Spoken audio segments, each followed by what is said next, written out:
We're about to travel up a holler and down a gravel road to meet a fascinating doll maker. Her imaginary creatures come to life as she creates stories about each of her whimsical creations.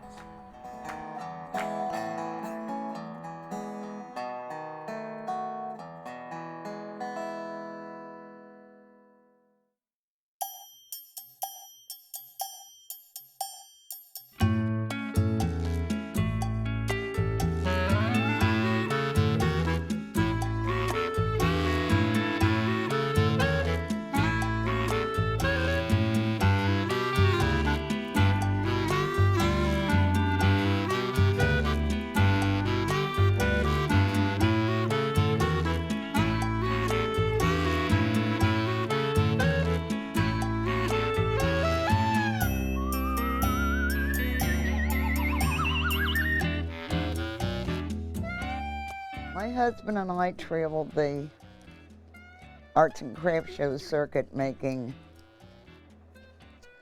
wooden Christmas ornaments. And right before he got sick, I had discovered bread dough, which was flour, salt, and water, and fell in love with it. And I sculpted things out of bread dough and sold them across the state. Well, then all of a sudden, I discovered that the next year when people would come see me, they would say that a mouse had eaten it or it had got damp and fell apart. So a friend of mine had gone to Germany when Fimo first came out, which is a polymer clay. And she brought me some Fimo. My God, I thought I died and went to heaven.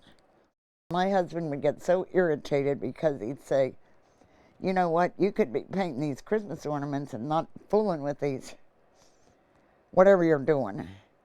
Well, for some reason or other, I had the drive to keep doing it anyway. So I did it. And then he took cancer and passed away, and there I was. So I thought I'd like to just sit by the wood stove and rock and feel sorry for myself. And I decided that wasn't going to cut the mustard, so I started sculpting dolls. Okay, these are the 4 J's. They're a barbershop quartet. It's John, James, Jason, and Jerry. My horses are a little bit different than what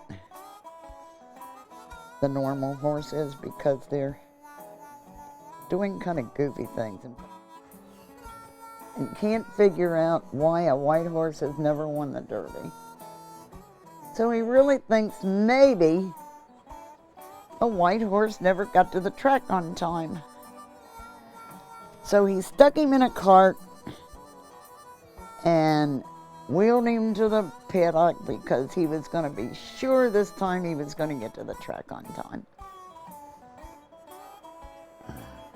I like him.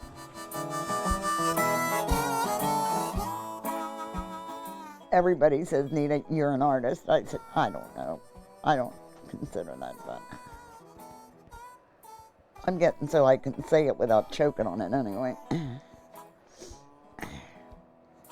And often when I start out, I have no idea what this guy's going to be or what he's going to really look like.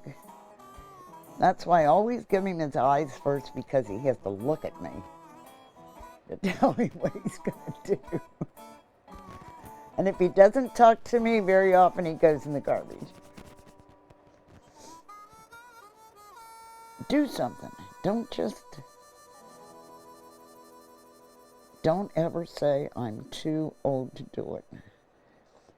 I would set up the Wool Festival 3 or 4 years ago, and this gal came up to me and she said, have you ever been juried by the Kentucky Craft Program? I said, no. She said, why not? I said, I don't know. So she gave me the guy's name to call, and I said, I'm too old to do that. She said, how old are you? I said, I'm 79 or 76 or whatever I was then. She said, I'm 82. Get up off your butt and do something.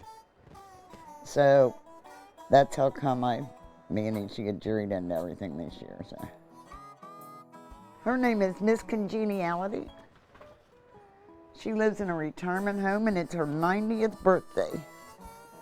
And she has been voted by all the residents to be Miss Congeniality. So she has her crown on her head, her stripe, her corsage on her shoulder, and she's got her 90th day birthday cards in her hand. So across the state, we've opened many horse retirement farms. And he lives in one called Run No More Farm. Woo. He doesn't hear too well, so he's got his ear horn in his hand. And on his table, he's got his favorite snacks, which are carrots and apples, his horse liniment, his painkiller, and believe it or not, he's got a bottle of Viagra.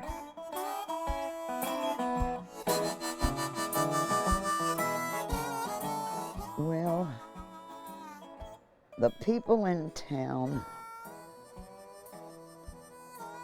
say that I'm the strange woman that lives at the holler. They just don't quite understand what I do or why I do it.